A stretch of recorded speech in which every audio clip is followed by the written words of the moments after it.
जय हिंद। आज हम लोग फिजिक्स का एक महत्वपूर्ण टॉपिक पढ़ेंगे। विद्युत धारा से संबंधित पिछले वीडियो में हम लोग देखे थे और उसी का नेक्स्ट भाग जो है आज हम लोग देखेंगे डीसी करंट और एसी करंट के बारे में, और इससे महत्वपूर्ण जानकारी प्राप्त करेंगे जो प्रतियोगी परीक्षा में पूछे जाते हैं। तो चलिए शुरू करते हैं। एसी और डीसी करंट क्या है। सबसे पहले हम लोग देखते हैं डीसी करंट और एसी करंट किसको कहते हैं। तो डीसी करंट जो होता है जिसको हम लोग डायरेक्ट करंट कहते हैं और एसी को अल्टरनेटिव करंट कहते हैं।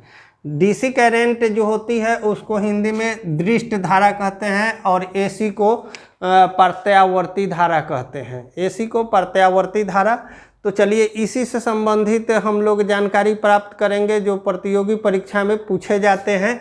तो सबसे पहले हम लोग ये देखते हैं कि डीसी करंट और एसी करंट की तुलना करते हैं कि ये किस तरह से कार्य करते हैं और इसमें कौन से माने किसमें कौन सा फैक्टर कार्य करते हैं। तो सबसे पहले हम लोग देखते हैं कि डीसी करंट अर्थात डायरेक्ट करंट ये कहाँ होती है। तो ये बैटरी जो मेनली होता है मुख्य रूप से दृष्ट धारा होती है जो बैटरी में होता है, उसी को हम लोग डायरेक्ट करंट कहते हैं।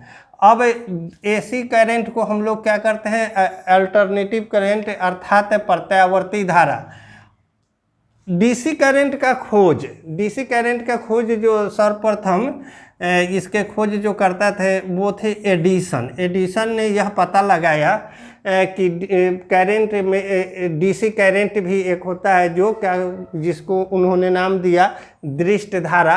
और एसी करंट का खोज निकोला टेस्ला ने किया था। सबसे पहले निकोला टेस्ला ने किया था। अब आगे हम लोग देखते हैं कि दोनों का चाल कैसे होता है, किस तरह से ये चलते हैं। तो डीसी करंट एक ही दिशा में प्रवाहित होती है, बहती है। उसका फ्लुएंसी जो होता है एक ही सीधी दिशा में फ्लुएंसी होती है, एक ही दिशा में प्रवाहित करते हैं। उसमें प्लस और माइनस दोनों ही होते हैं और एक ही दिशा में प्रवाहित करते हैं, इसका ये दिशा चेंज नहीं करते हैं। जबकि एसी करंट जो होते हैं वो क्या करते हैं, उनके चाल जो होती है वो तरंग की तरह से चलते हैं। इस तरह से फिगर में दिखाया गया है, यहाँ एक आयाम के रूप में चलते हैं। अब आगे हम लोग देखते हैं कि एसी करंट और डीसी करंट दोनों में ज़्यादा खतरनाक और घातक कौन है, ज़्यादा शक्तिशाली कौन है, इसके बारे में। तो सबसे पहले हम लोग देखते हैं कि डीसी करंट जो होते हैं अधिक घातक होते हैं। अगर डीसी करंट में मुख्य रूप से बहुत बड़े अथी नहीं होते हैं, कम वो होते हैं, छोटे बैटरी का करंट होता है। लेकिन अगर बिजली की तुलना में अगर जितना एम्पियर का एसी करंट हो और उतना ही एम्पियर का डीसी करंट की तुलना की जाए तो वो एसी के तुलना में ज़्यादा क्या होते हैं, घातक होते हैं, क्योंकि इनकी चाल जो होती है अधिक होती है। तेज़ी से एक बार एक दिशा में वो फ्लुएंस करते हैं, प्रवाहित होते हैं। इस कारण से एक जोरदार झटका इससे लगता है।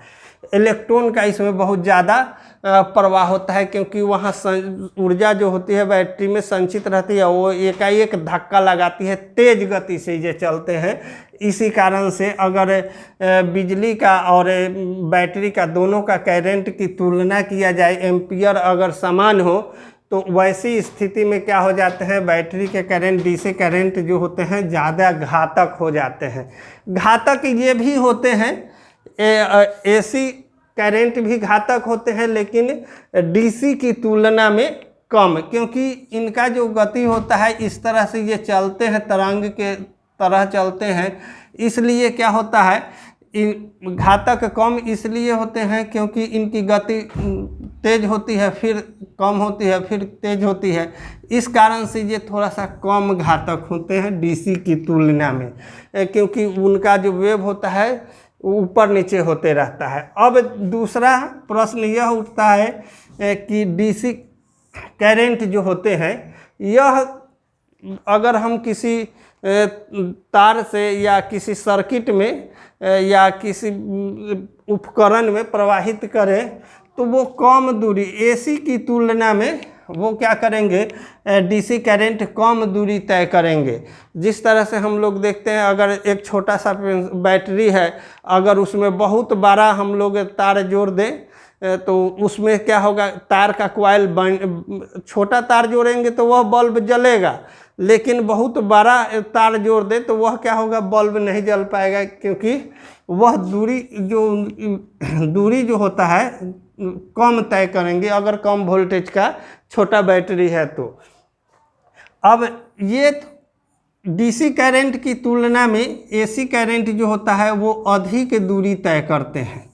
गति इनकी तेज होती है, लेकिन ये जल्दी से ही हरास हो जाता है, एनर्जी का क्या हो जाता है, यहाँ ज़्यादा हरास हो जाता है, यहाँ क्या होता है, कम होता है। ये धीरे धीरे, लेकिन इनकी दूरी काफ़ी दूरी तक ये तय करते हैं। अब देखते हैं एनर्जी का लॉस।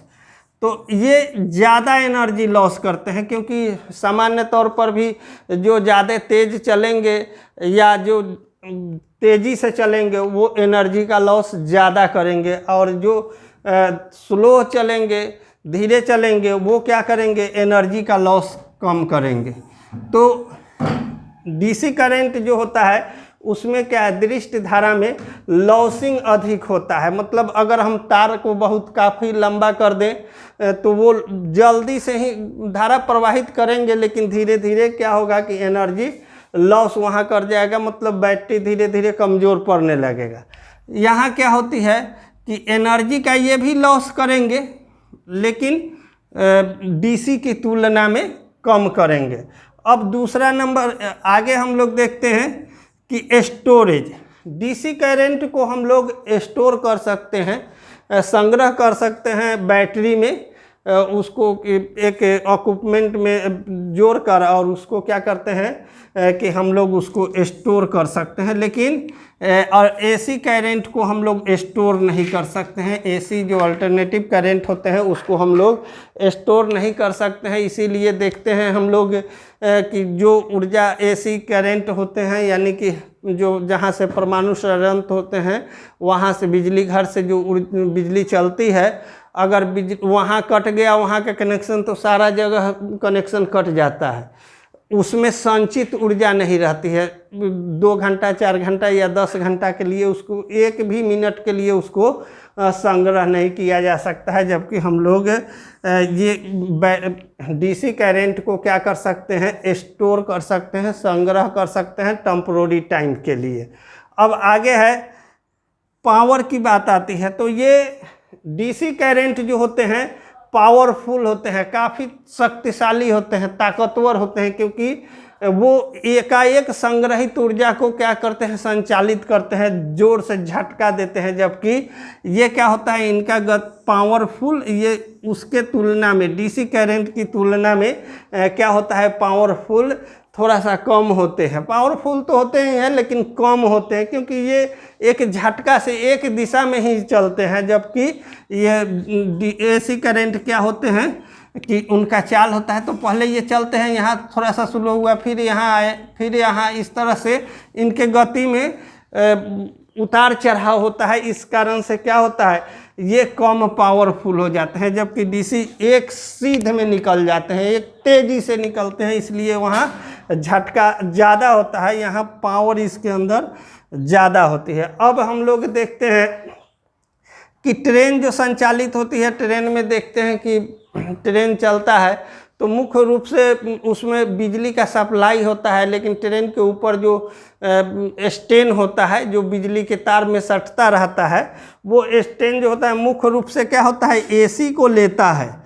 एसी को वो क्या करते हैं, एक्सेप्ट करते हैं, क्योंकि उतना ज़्यादा दूर तक डीसी को नहीं ले जाया जा सकता है। डीसी करंट जो है हम लोग देखे हैं इसमें कि वह कम दूरी तय करता है। एसी बहुत ज़्यादा से ज़्यादा दूरी तय करेगा, लेकिन डीसी करंट कम दूरी तय करेगा। डीसी हम अगर सप्लाई उसमें देते हैं तो क्या होगा, उसकी क्षमता घट जाएगी। क्षमता घटने के कारण से हेवी इक्विपमेंट जो होंगे वो चल नहीं पाएंगे, और ज़्यादा जैसे जैसे दूरी बढ़ती जाएगी वैसे उसकी क्षमता घटती जाएगी। इसी कारण से ट्रेन में जो बिजली का सप्लाई होता है, ऊपर एसी रहता है, लेकिन उसके ट्रेन के अंदर एक इक्विपमेंट होता है, एक डिवाइस होता है जो क्या करता है, एसी को डीसी में कन्वर्ट कर देता है। एसी को डीसी में कन्वर्ट कर देता है। और ट्रेन क्या होती है, जब ट्रेन चलती है, संचालित होती है, उसके जो स्टैंड होते हैं ऊपर बिजली के वायर में सटते हैं, तो वहाँ से एसी आता है। और जब डीसी कन्वर्ट हो जाता है तो वहाँ पे क्या होती है कि एकाएक डीसी में जैसे ही कन्वर्ट होता है तो वो डीसी करंट जो होती है तेज़ी से झटका मारती है, काफ़ी ज़ोर से, प्रेशर से, और इस कारण से ट्रेन काफ़ी तेज़ में संचालित होने लगता है। लेकिन ये एसी करंट में ऐसा नहीं हो पाता है। तो ट्रेन, अगर ये कभी प्रतियोगी परीक्षा में पूछे कि ट्रेन मुख्य रूप से बिजली से जो चलाई जाती है, लेकिन वह डिवाइस होता है जो चेंज कर देता है एसी को डीसी में। अब हम लोग एक और महत्वपूर्ण बात देखते हैं फ्रीक्वेंसी के बारे में। तो डीसी करंट जो होते हैं, डायरेक्ट करंट जो होते हैं, उसमें फ्रीक्वेंसी यानी कि आवृत्ति, फ्रीक्वेंसी को हम लोग हिंदी में आवृत्ति कहते हैं। और आवृत्ति जो डीसी करंट की होती है शून्य होती है। इसके आवृत्ति जो होते हैं शून्य होते हैं, क्योंकि यह सीधी दिशा में चलती है, जबकि एसी करंट में फ्रीक्वेंसी जो होता है 50 का होता है, 50 एम्पियर का होता है, और जो प्लस माइनस 5 होता है, प्लस माइनस क्या होता है, 5 होता है। यानी कि फ्रीक्वेंसी कहने का मतलब यहाँ देख रहे हैं, ये दिखाया गया है, यही फ्रीक्वेंसी है। और ये फ्रीक्वेंसी जो 5 प्लस माइनस जो होता है, उसका मुख्य कारण है कि अगर बिजली के द्वारा संचालित कोई भी इक्विपमेंट है तो उसमें हम लोग जो इसका बिजली का करंट का फ्लुएंसी जो होता है उसको 5 प्लस माइनस कर सकते हैं। यानी कि इक्विपमेंट अगर 50 है, ये 55 पर चलने वाला 55 तक भी जाएगा तो वो इक्विपमेंट उससे प्रभावित नहीं होगा। फिर उससे 5 अगर माइनस करते हैं तो भी इक्विपमेंट प्रभावित नहीं होगा। लेकिन अगर इसमें ज़्यादा उतार चढ़ाव आता है, ज़्यादा उतार चढ़ाव जैसे ही आएगा तो क्या होगा, अगर मान लीजिए कि ये बढ़कर 50 से 60 हो गया तो वहाँ क्या हो जाती है कि एकाएक वो इक्विपमेंट जो होंगे विस्फोट कर जाएंगे। या फिर बहुत ज़्यादा 40 हो जाता है तो वो क्या होंगे, सही से काम नहीं कर पाएंगे, लोड नहीं ले पाएंगे। तो ये फ्रीक्वेंसी होता है एसी करंट का। इसमें 50 प्लस होता है, 5 प्लस माइनस आप रख सकते हैं, लेकिन मुख्य रूप से ये 50 ही था, 50 होता है। अब आगे हम लोग देखते हैं कि एसी करंट और डीसी करंट, क्योंकि आजकल बहुतायत देखा जा रहा है कि इन दोनों करंटों को क्या है, कन्वर्जन किया जाता है, एक दूसरे में बदला जाता है। तो उस इक्विपमेंट के बारे में हम लोग जानेंगे, उस डिवाइस के बारे में जानेंगे कि एसी करंट को जो डीसी में बदलते हैं, एसी करंट को जो डीसी में बदल देते हैं, उस डिवाइस को, उस इक्विपमेंट को हम लोग क्या कहते हैं, रेक्टिफायर, दृष्टकारी कहते हैं, रेक्टिफायर कहते हैं, रेक्टिफायर कहते हैं, जिसको हम लोग दृष्टकारी कहते हैं। अर्थात एसी करंट को वो क्या करते हैं, डीसी करंट में कन्वर्ट कर देते हैं। जैसे हम लोग सामान्य तौर पर जो चार्जर यूज करते हैं मोबाइल का, तो उसमें क्या होता है, एक एडाप्टर लगा होता है, क्या होता है, रेक्टिफायर लगा होता है, जो क्या करता है, एसी करंट को डीसी में बदल कर देता है। तो मोबाइल क्या होता है, चार्ज हो जाता है। वैसे ही बहुत सारे, जैसे लैपटॉप है, उसमें भी एक एडाप्टर होता है, बीच में लगा हुआ होता है। जिस तरह से ये मोबाइल का आगे का जो भाग है वो क्या है कि ये एडाप्टर है, यहाँ से एसी इसको सप्लाई होता है, और ये जो पीछे वाला भाग है यहाँ पे वायर लगा रहता है, यहाँ से जो सप्लाई मोबाइल में जाएगा वो डीसी करंट के रूप में जाएगा। तो इस तरह से इसको हम लोग रेक्टिफाई कहते हैं, रेक्टिफायर कहते हैं। और दृष्टकारी जो एसी करंट को क्या करते हैं, डीसी में बदल देते हैं। आगे हम लोग देखते हैं कि कुछ ऐसे यंत्र होते हैं जो डीसी करंट को क्या करते हैं, एसी में बदलते हैं। कुछ ऐसे होते हैं जो एसी करंट को क्या करते हैं, डीसी करंट में बदल देते हैं। आजकल बहुतायत सभी लगभग घरों में क्या है, इन्वर्टर का यूज होने लगा है। तो इसमें यह डिवाइस जो है, इन्वर्टर जो है कैसे कार्य करता है, तो वह डीसी करंट को एसी में बदलता है। और इन्वर्टर तो डबल, इसमें डबल डिवाइस लगे होते हैं। इसकी संरचना को हम लोग थोड़ा सा देख लेते हैं। दोनों डिवाइस होते हैं क्योंकि ये क्या होते हैं, इस तरह से कार्य करते हैं कि जब बिजली है तो उस समय वो इलेक्ट्रिक पर चलते रहते हैं और उस समय बैटरी चार्ज होते रहता है। और जैसे ही बिजली कटा तो क्या हुआ कि सारा जितना भी इक्विपमेंट है वो हमारा क्या होगा, जैसे पंखा है, बॉल है, वो सब चलने लगता है किस पर, डीसी पर चलने लगता है, बैटरी पर। तो यहाँ इसमें क्या होते हैं कि एक प्लग से जुड़े होते हैं और ये रेक्टिफायर जो होते हैं, ऊपर डिवाइस में ही दो भाग होता है, एक रेक्टिफायर होता है, एक इन्वर्टर होता है। और ये जुड़े होते हैं, ये इसको हम लोग, इस डिवाइस को पूरा को हम लोग इन्वर्टर ही कहते हैं। लेकिन इसमें दो सेक्शन होते हैं। इसमें क्या होते हैं, दो सेक्शन होते हैं। इसको एक, इस पूरे डिवाइस को हम लोग इन्वर्टर कहते हैं, लेकिन इसमें दो सेक्शन होते हैं। और मुख्य रूप से ये दो जो सेक्शन होते हैं उसका जो नाम है रेक्टिफायर है एक सेक्शन का, और दूसरा सेक्शन जो है इन्वर्टर है। क्योंकि ये इसमें दोनों ही क्रियाएं होती है, इस कारण से अब यहाँ से जैसे ही हम बिजली से प्लग लगाते हैं तो ये क्या करता है, डीसी करंट देना शुरू करता है और ये बैटरी चार्ज होने लगता है। और बैटरी चार्ज जब हो जाएगा और बिजली जब कट जाएगी तो फिर से यहाँ से क्या होगा, यहाँ से ये डीसी करंट एसी के रूप में कन्वर्ट हो जाएगा। फलस्वरूप हमको सभी चीज़ें चलती हुई मिलेगी। और तो यही क्रिया होती रहती है, इसी को हम लोग कहते हैं ये इन्वर्टर। तो इन्वर्टर में मुख्य रूप से क्या होते हैं, दो डिवाइस होते हैं। अब हम लोग देख लेते हैं इन्वर्टर। सामान्य रूप से जब कोई खरीदने जाता है तो इन्वर्टर का जो, इन्वर्टर और बैटरी के दोनों के बीच में तुलना होती है। वाट, जितना वाट का इन्वर्टर होगा उतना ही एच का बैटरी होता है। एच कहने का मतलब है बैटरी की कैपेसिटी होती है, पावर होती है, बैटरी का शक्ति होता है। और छोटे, जैसे मोबाइल में है, छोटा है बैटरी, तो उसको हम लोग लिखते हैं mAh, माइक्रो एम्पियर आवर लिखते हैं। तो mAh लिखते हैं छोटा बैटरी के लिए, और बड़ा बैटरी जो है उसके लिए हम AH लिखते हैं।